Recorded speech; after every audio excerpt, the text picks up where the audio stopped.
I want to talk about a topic that's, I think, a really big issue in our society. Psychological abuse. What is abuse? What do people classify as abuse? What is psychological abuse? Is it real and does it matter? And I think this is really particular for people with borderline personality disorder, because really what borderline personality disorder is it's the adult manifestation of childhood psychological abuse, and it's how that abuse shapes us as people and the importance of that in our lives. And borderline personality disorder is kind of all about invalidation. It's that nobody has validated that pain. Nobody has thought that psychological abuse was real. So we were always told that we were liars, that our thoughts and feelings didn't matter. Abusers have a really good way of convincing you that you're not being abused. So you go through your life thinking that there is something wrong with you. And I think part of psychological abuse is being told that there is something wrong with you. And I have done a lot of research on borderline personality disorder. I've done a lot of therapies in regards to borderline personality disorder. And I never found anything that accurately described what borderline personality disorder was and what it meant for someone to actually live with borderline personality disorder. It wasn't until I stumbled across a definition when I was studying a mental health course, and the teacher basically described borderline personality disorder as a compounding form of child abuse. So people often say a borderline person can't control their emotions, that they have, irrational emotions, that they have these really intense emotional reactions to situations that they can't control. And I think that's a bit of like a victim shaming mentality. When I learned that it was compounding abuse, suddenly everything made sense. If somebody did something that triggered, a borderline freak out or triggered these intense emotions in me, it wasn't me overreacting. What it was me reacting to every single time I'd felt like that in my life. Every single time the same thing had happened. I was not only feeling the pain of the current situation, but I was feeling the pain of every single situation that I had ever been in before. Borderline, I guess, is an intense fear of rejection, but it's not just rejection, it's what rejection symbolizes. It's a basic human need to want to feel accepted, to want to feel loved and understood. So being told that you're unlovable, that there's something wrong with you, that you're not worthy of love, and you are the reason that you can't be loved, by the people who are meant to love you unconditionally the most, being, your family and later in life your partners, it really undermines who you are as a person. And that's why we see these really prominent personality traits, which is just a yearning to find your place in the world, to prove to the people that are meant to love you that you are lovable. Being told that there's something wrong with you your whole life, you eventually start to believe it.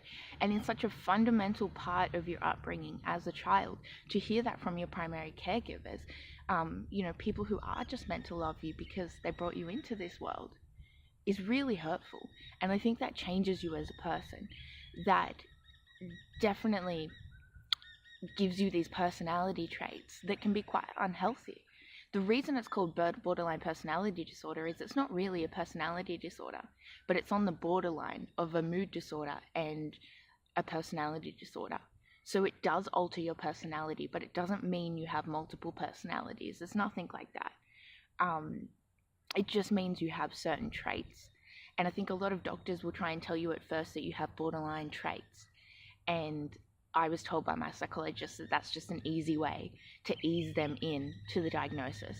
So if any of you have been told you have borderline traits, well, it's safe to assume you have borderline personality disorder. Your doctors just don't want to say that, because a lot of people react really negatively to that diagnosis because there is so much stigma around that diagnosis. And I think that is this like victim shaming mentality. You just need to learn to control your emotions. You're the one that's being unreasonable.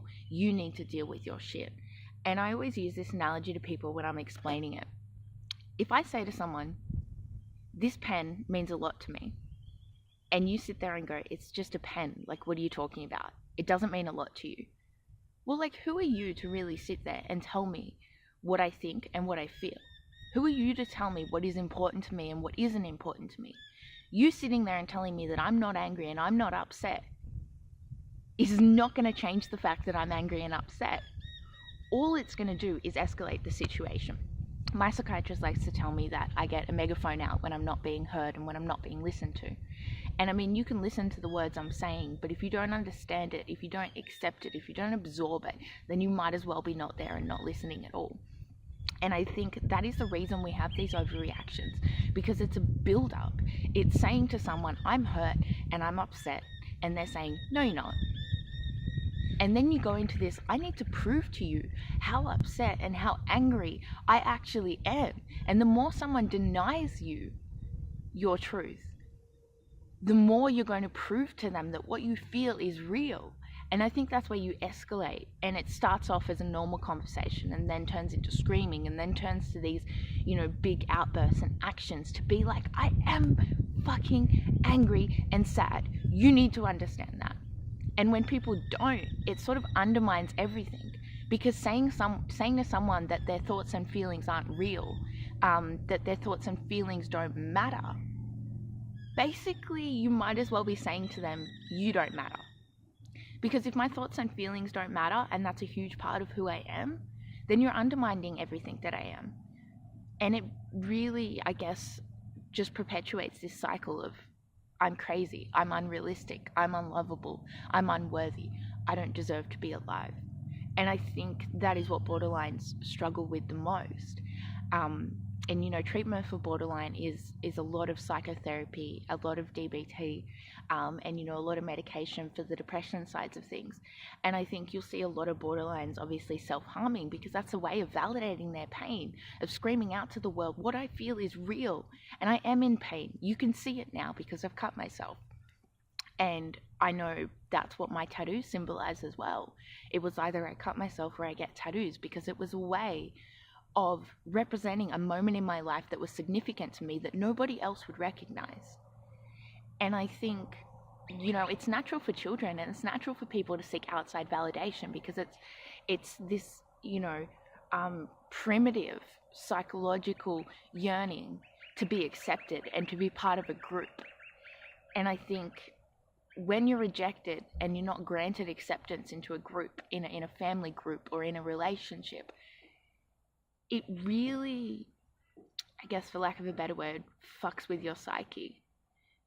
It changes who you are as a person. You're constantly yearning for validation, but you're not getting it, and you get stuck in this downward destructive spiral. I think when you're told the majority of the time through your life that you're this and you're that and you're defective and there's something wrong with you, you begin to believe it. And your core belief stems around the fact that you're not worthy, and you develop this insane low self-esteem, and that will haunt you for the rest of your life.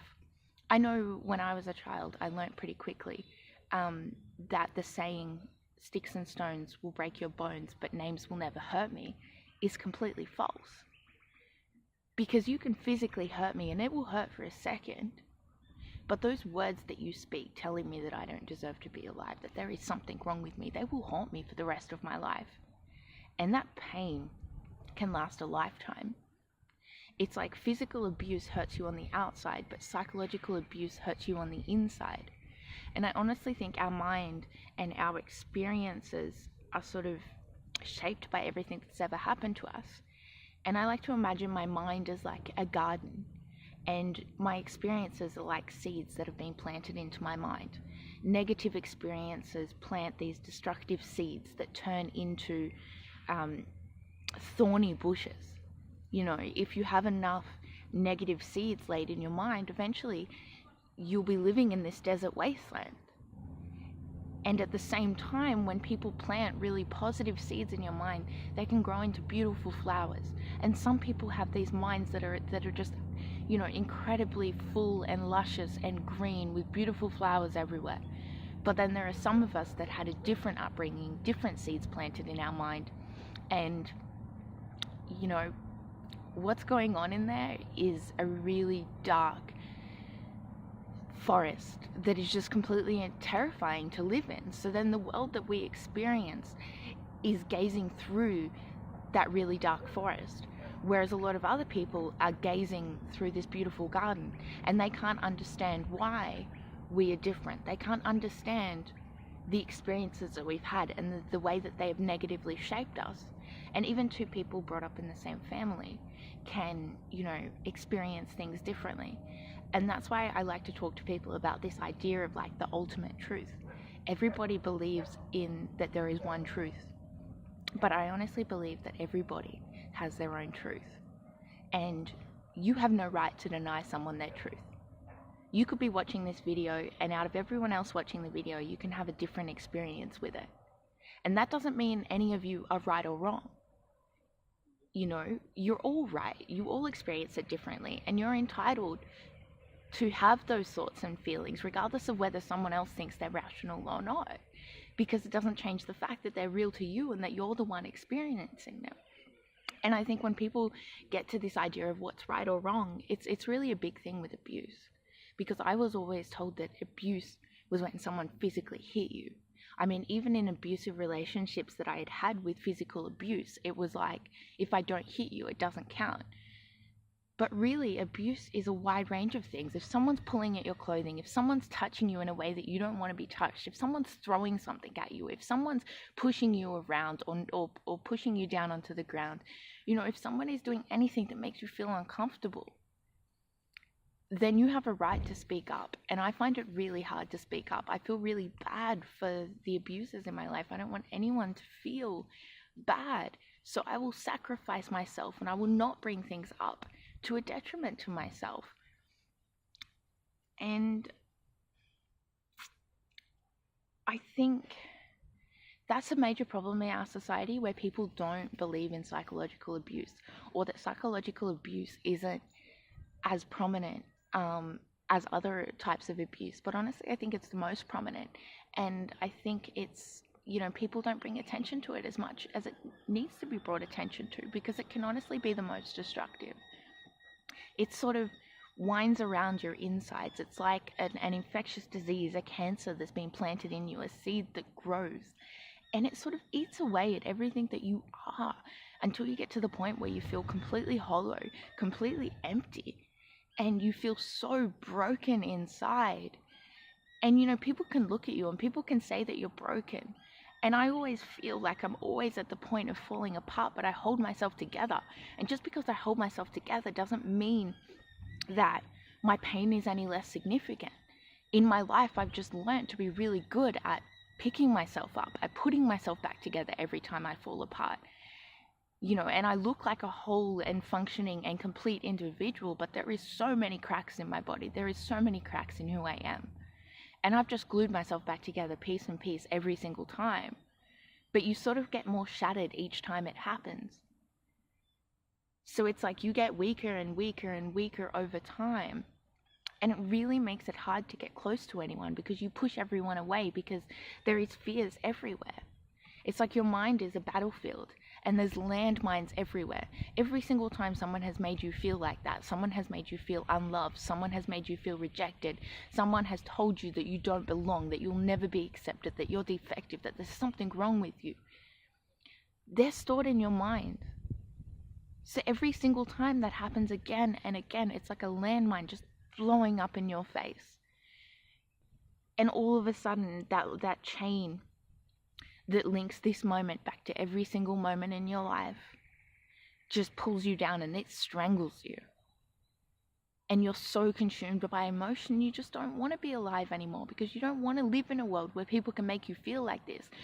And I think particularly you don't want to live in a world where you feel like this and no one believes that you feel like this, or that you know in your mind it's not rational to feel this much pain, this much anger, this much agony over something as simple as a little situation.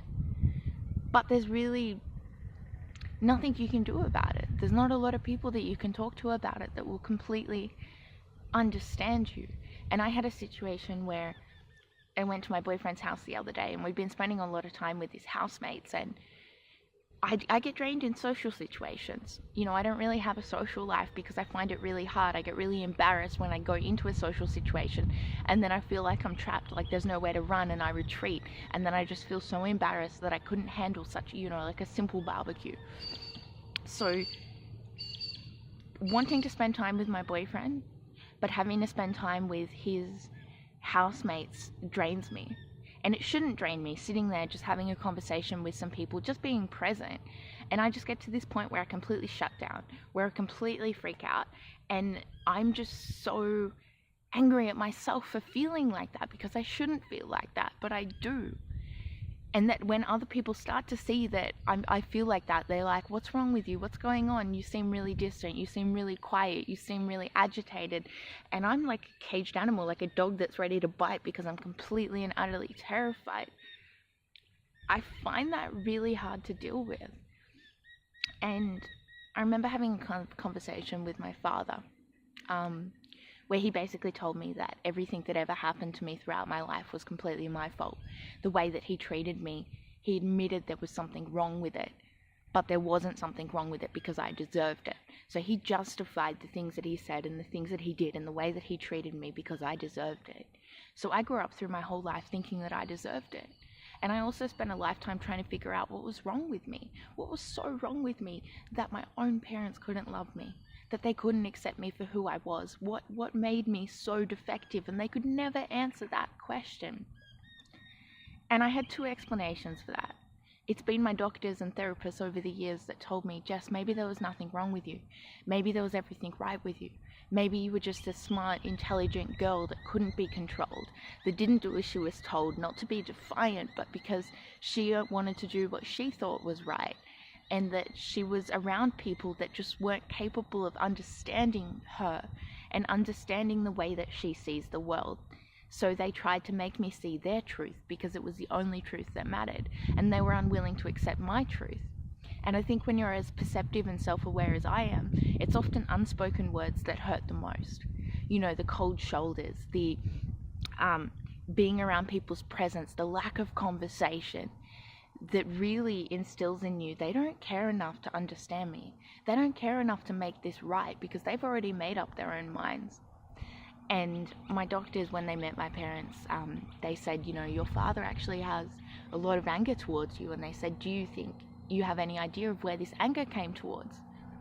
And why he's so angry at you? He just kept saying, she didn't listen to me. None of this would have happened if she just listened to me. And my doctor said to him, Jess listens to everything anyone ever says to her. But she's not going to do something just because you tell her to do it. She's going to go away and she's going to do her own research and she's going to make up her mind of whether she thinks it's the right thing to do. And they said to me, you know, she doesn't even do what we tell her to do unless she thinks it's right. So we let her make up her own mind. We give her advice.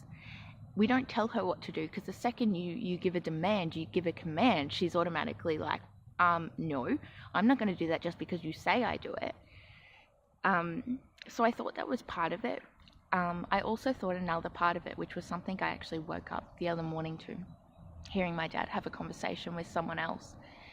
And this confirmed my lifelong theory that I've always had. My father was saying his dad died when he was about 18 of a heart attack. And after that, his mother went through a mental breakdown and a full downward spiral. And the reason he has in his head for all of those events happening that drastically changed his life and really hurt him was his sister. Now, I physically look like his sister, apparently. I've never really had that much to do with her because he doesn't talk to her. But she was knocked up at 14. She was in trouble with the police. I mean, looking back, she's textbook bipolar, but unmedicated, unaware bipolar. But from what I hear about her, she's like the poster child for extreme bipolar disorder. And knowing what I know about my grandmother and her mental breakdown, it seems like she had bipolar disorder as well. Fun fact as well, by the way, I remember researching my family history. Now, my family was the Earl of Portsmouth back hundreds of years ago. And there was a court case from about 300 years ago from one of my great-great-great-great-grandfathers. And the court case, I don't remember exactly what it was about, but they basically noted in great detail that he was batshit crazy. And looking at the notes on the court case, it's pretty clear that he had bipolar disorder. Now, I know that bipolar disorder and a lot of mental conditions can be very hereditary. And I just found it really funny that 300 years ago, my family history has mental illness that goes back that long. I knew my immediate family, my auntie and my grandmother had it, but 300 years ago, that's absolutely crazy.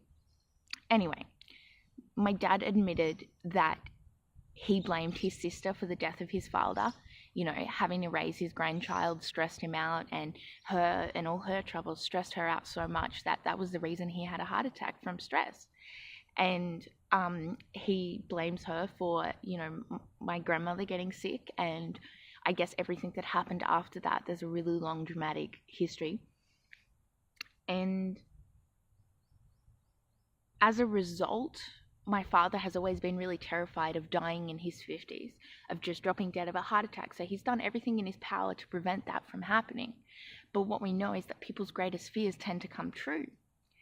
And if he blames his sister for what happened and his father's death, he admitted to this person that I was overhearing this conversation, that he had tried everything in his power to stop me from killing him, to stop me from following in his sister's footsteps, to stop me being the daughter that caused the father so much stress that he would die young of a heart attack.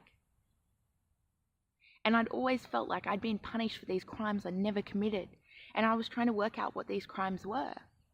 And now I know. I was being punished for the crimes of his sister. I was being punished for the crimes of someone else because he saw so many similarities in me. And I think in a way people's greatest fears manifest themselves. And I think, you know, friends have said to me for a long time, your parents have been accusing you of being someone that you're not for so long. Maybe you became that person. Maybe you figured, if I'm being punished for these crimes, I might as well commit them. So I've been accused of all these things that his sister did that I would never even dream of doing. And I think to myself, if you were a rational human being, you would look at me and go, if you're comparing me to your sister, you would see how much better I'm doing. You would see what I was capable of, what I could have become, but what I didn't. Instead, you focus so much on what I'm not and the things that I've done. You completely neglect to see all the things that I've done to prevent, you know, catastrophe happening. I could be in jail. I could be pregnant with many different men's children, and, you know, I could be in complete financial distress, but I've always been a strong, independent person. I've always tried to take care of myself, and asking for help is such a terrible thing for me to do, because asking for help means that I can't do it on my own. And being a very proud problem solver, which is part of who I am, understanding myself and trying to fix myself has been just a huge core part of my journey. I think when I finally reach out and I go, hey guys, I can't do this on my own, it really frustrates me when people accuse me of not even trying to do it on my own in the beginning. And I think something like borderline personality disorder is really misunderstood. And I think it's one of the most heavily stigmatized of all the mental illnesses. It's definitely one for victim shaming. And I think being a borderline is like nobody understands you.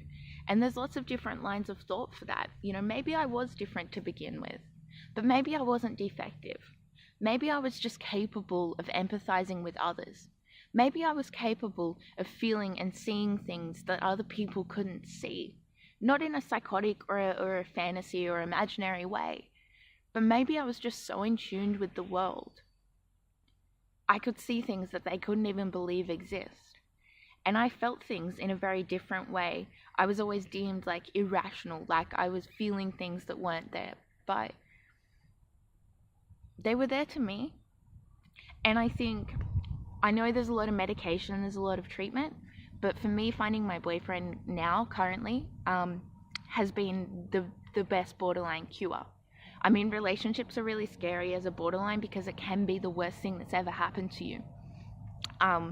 it can, I've had the most destructive borderline relationships because I was attracted to men like my father. I spent a lifetime trying to prove to my father that I was lovable, that I was worthy of acceptance. And when that failed and I became an adult, I tried to find men that were exactly like my father. I tried to find men that I could prove my worth to, because I was always taught that love meant I had to prove my worth. And I think that just was the most destructive era of my life.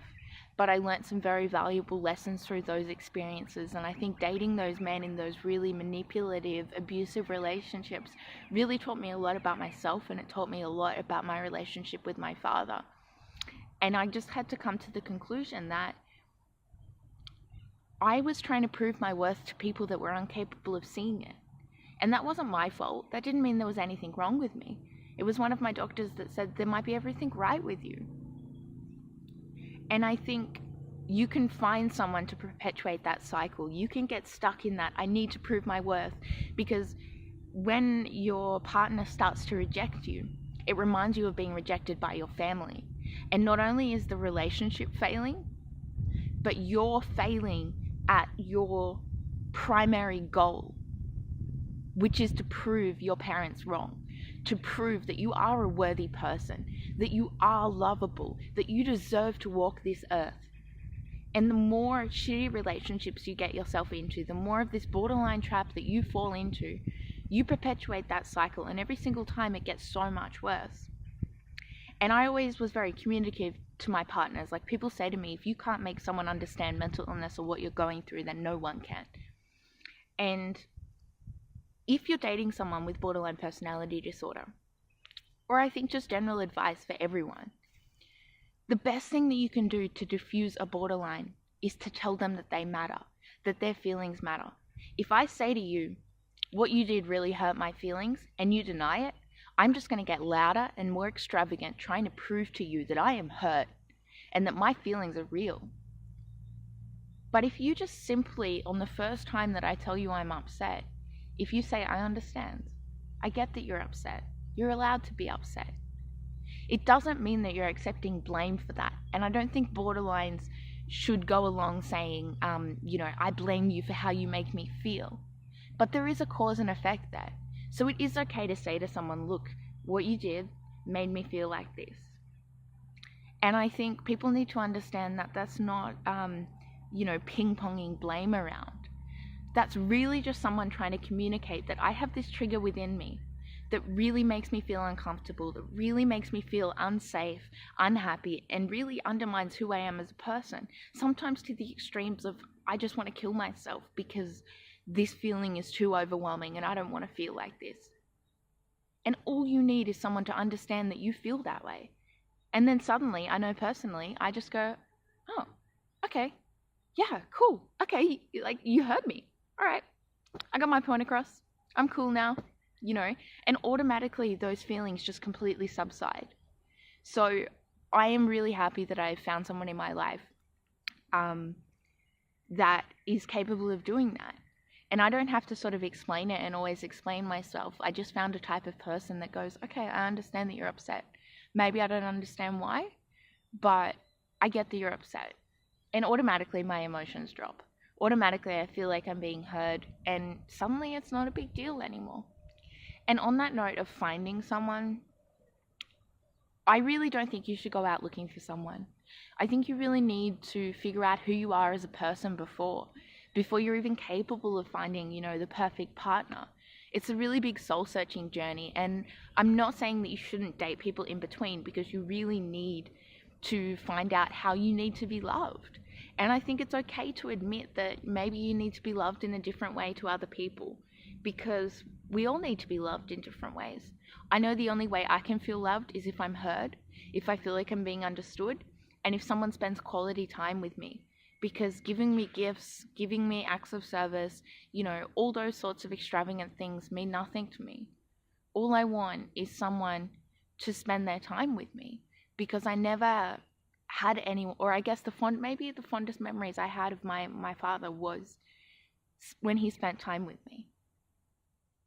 and I didn't really get anything else out of that relationship.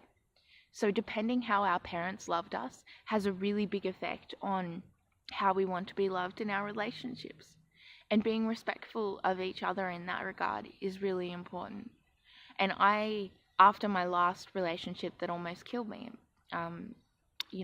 made me want to take my own life, I was just determined to be alone because I was so scared of repeating that cycle. I couldn't handle one more moment of being broken, of being shattered again, because I just didn't think I could put myself back together again. I wrote a really long list of the things that I needed in a relationship and the things that I wanted in a relationship. And I was really specific. I dug really deep into myself, and I admitted things that, I didn't even want to admit. And I was really surprised when one day I stumbled across someone that met all of that criteria. And I don't think you should really settle for less. Love is not about proving your worth. Love is about finding someone who sees you for who you are and loves you anyway. I think as a borderline, you tend to have this split sense of self, where, who I am sometimes is not who I am other times. I have this really wavering sense of self-esteem that can be so crippling at times, and people don't understand how I can have low self-esteem, how I can feel like I don't deserve to walk this earth. They're like, you're smart, you're pretty, you're all of these things. And I think for a long time, people putting me down when I admitted I had low self-esteem prevented me from having treatment. My psychiatrist said to me one day, just because you need to change doesn't mean that there's anything wrong with who you are. Trying to put this brave face onto the world, trying to, be the best version of yourself doesn't allow you to heal. It just puts this armor on the outside and allows, you to cave in on the inside, to rot away because you're not dealing with the problem. And until I admitted that I was borderline, until I admitted that I had a problem, until I admitted that I was a person that I didn't want to be, but that was a huge part of who I was, I couldn't even begin to look at fixing myself until I admitted what was truly broke. Thanks guys, I'm going to be uploading so many more videos, so make sure to subscribe on the link, and I look forward to making more videos for you guys. Thank you.